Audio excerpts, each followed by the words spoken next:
This is Dr. Oshtrinsky with Kleber and Digestive Health, and today I will talk to you about how to prepare for your upcoming colonoscopy. Now, the day before the colonoscopy, you're going to stop solid food and go on a clear liquid diet.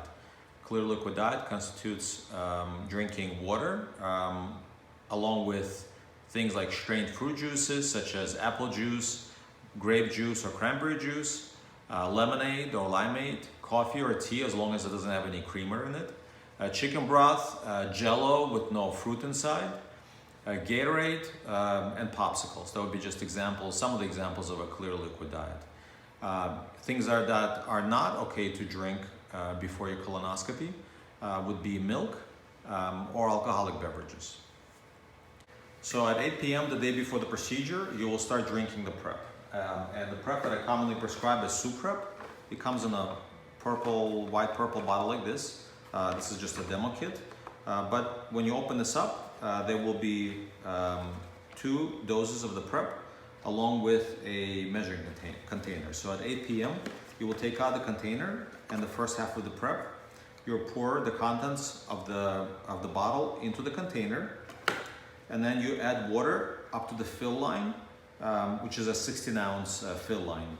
Then you will drink the mixture of water and the prep, and then you'll follow this with 2 more 16 ounces of water. You can use the measuring container to measure out 2 16 ounces of water.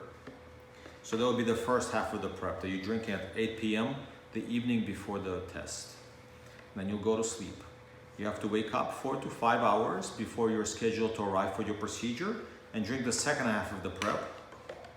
Again, you'll take the second container, second half of the prep, and you'll pour it into the measuring container. Again, add water up to the 16-ounce line, drink it, and then drink 2 more 16-ounce portions of water. You have to finish your water at least 2 hours before you're scheduled for your procedure. Now, there are other preps that are used in the market. For example, another common prep is movie prep, which is also a split prep. It is divided as well into dose A and dose B. You'll just follow the instructions in the box. The times are the same. At 8 p.m. you'll drink the dose A, and at 4 to 5 hours before you're scheduled to arrive for your procedure, you'll drink the second half, which would be the dose B.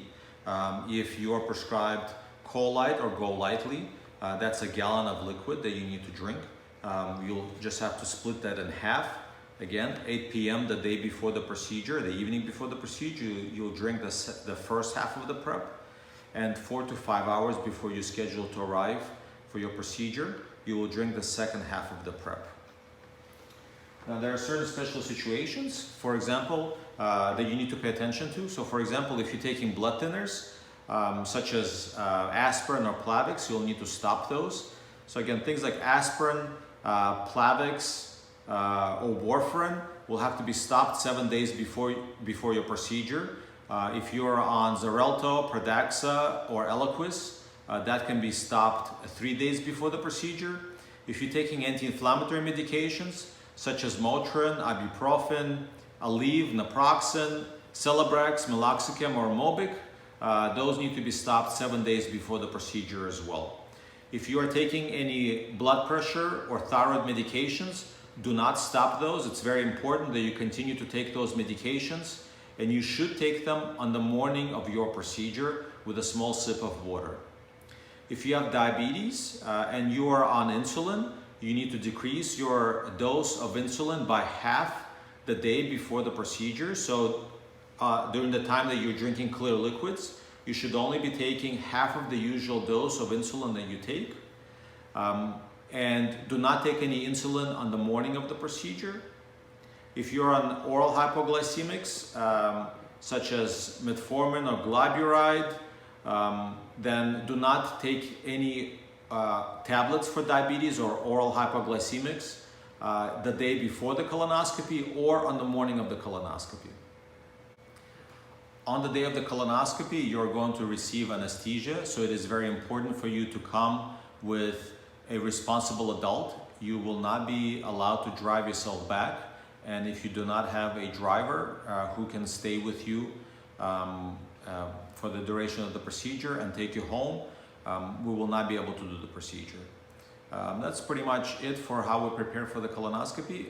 If you have any questions, any difficulties, or any problems, please call my office at 817-760-0234, and we'll see you for the procedure.